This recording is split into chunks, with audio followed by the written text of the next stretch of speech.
Today I'm going to show you what I cook for my St. Patrick's Day breakfast to get ready for the big day ahead. Now first we need to make our bread, and I like to make a traditional Irish soda bread. So let's get started. So here I've got my wholemeal flour, my plain flour,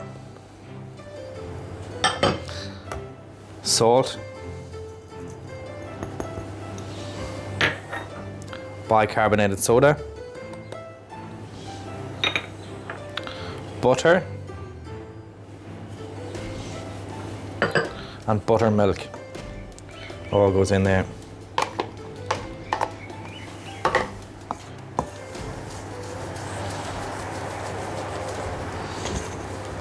This is such an easy bread to make, so quick.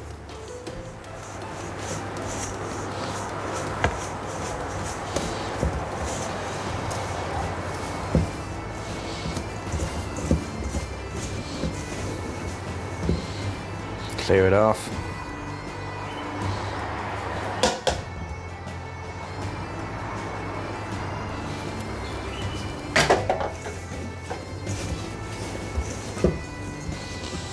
And there's no real need to knead this bread.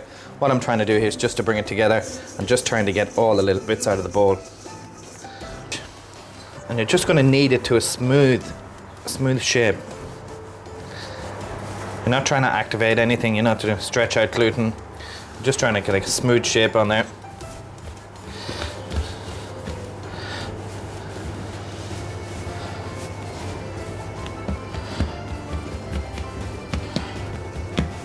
There we go. I've got my tin here and I've just lined it with greaseproof paper. Now in with our bread, and then just cut a cross in it. Into the oven for 35 minutes at 180 Celsius. So what else would we need for St. Patrick's Day breakfast? Well, of course we're going to need potato bread. So in my bowl I've got my cold mashed potato, and I've got equal amounts of flour. Got some melted butter in there, and plenty of salt.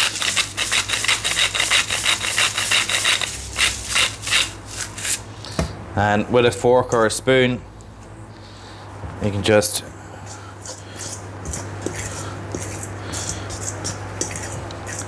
incorporate that butter a little bit.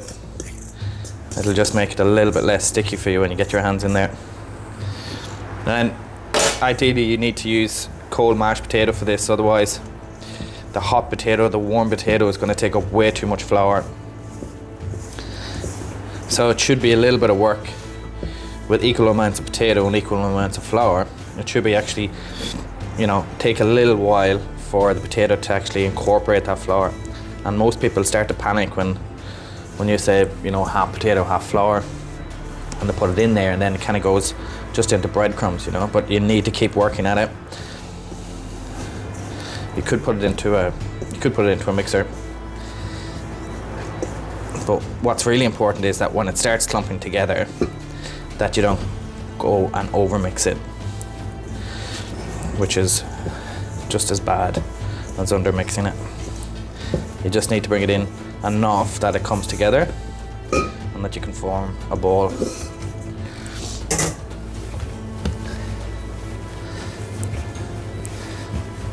Just onto the table, and again just knead it into shape. Right, again, and just a bit of flour top and bottom, and we're just going to roll it out, and it'll be pretty soft. And you want to do this pretty much straight away. You don't want to leave it in the fridge to rest, otherwise the potato's going to go black with the flour in there.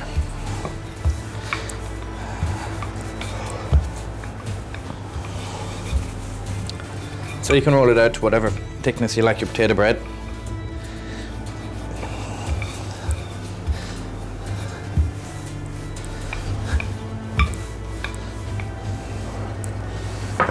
And then with a sharp knife, just gonna cut it into portions. Now you can even off the edges, but I just like to leave them rough and rugged like that because it's a little bit more country, isn't it?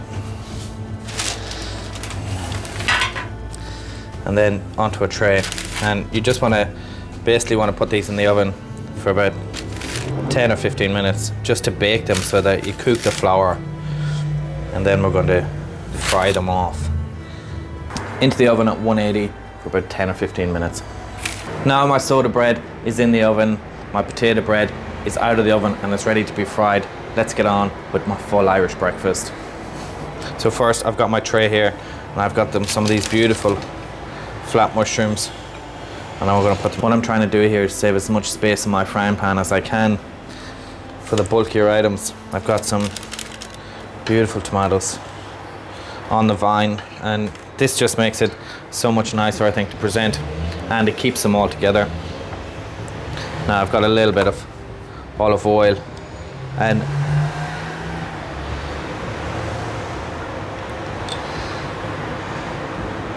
just a drizzle of olive oil over the top.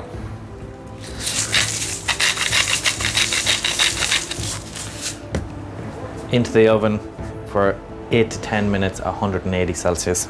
So what we need first here is we need olive oil, and we need olive oil so we get a nice hot temperature on our pan. But we also want to add in some butter just for the flavour of it.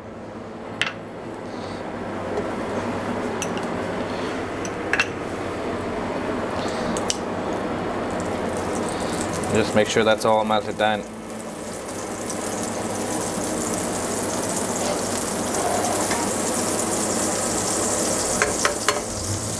Now, first thing is first, sausages have to go in.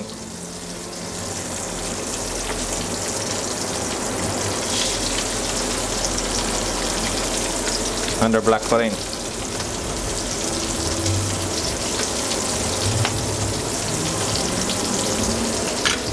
These products are going to take the longest, so we need to make sure that we time everything perfectly here so it's all out at one time.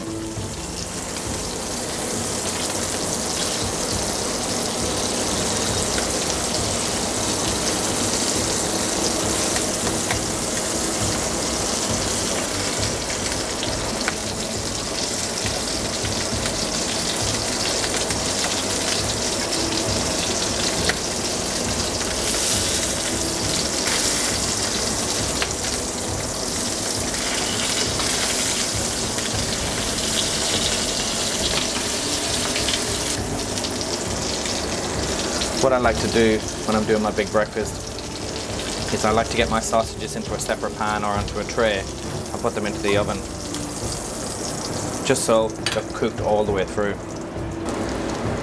Then in with my bacon, and this is a beautiful smoked bacon that I'm using.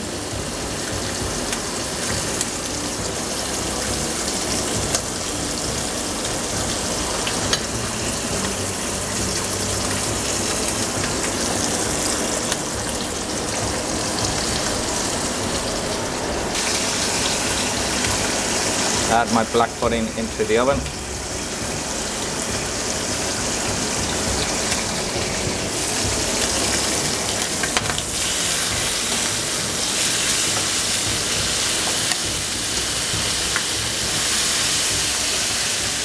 And now adding my bacon on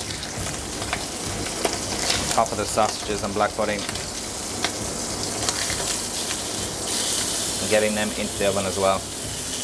Now, using the same pan as I've used for all my meat, I'm just going to add in a little bit more butter.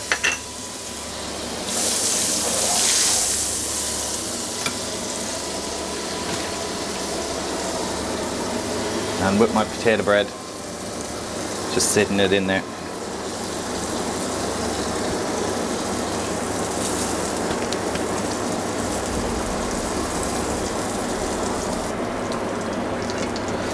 And then just turning it over when it's golden brown. With the fried eggs, I want to use a clean pan with a good glug of olive oil in there. And I don't want the pan to be ridiculously hot. I want the egg to go in just as the pan is heating up so it can slowly cook. Otherwise, the egg will start spitting.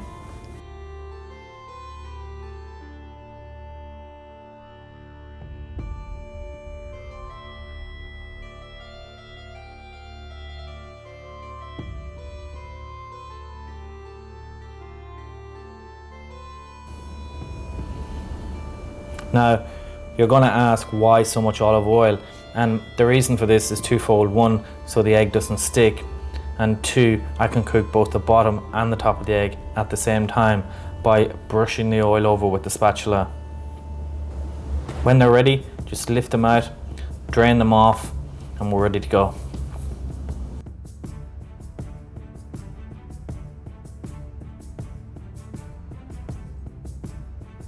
We're presenting the plate, so I want to get my pork sausages on there.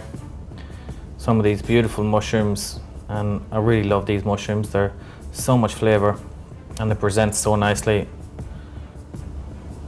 Our tomatoes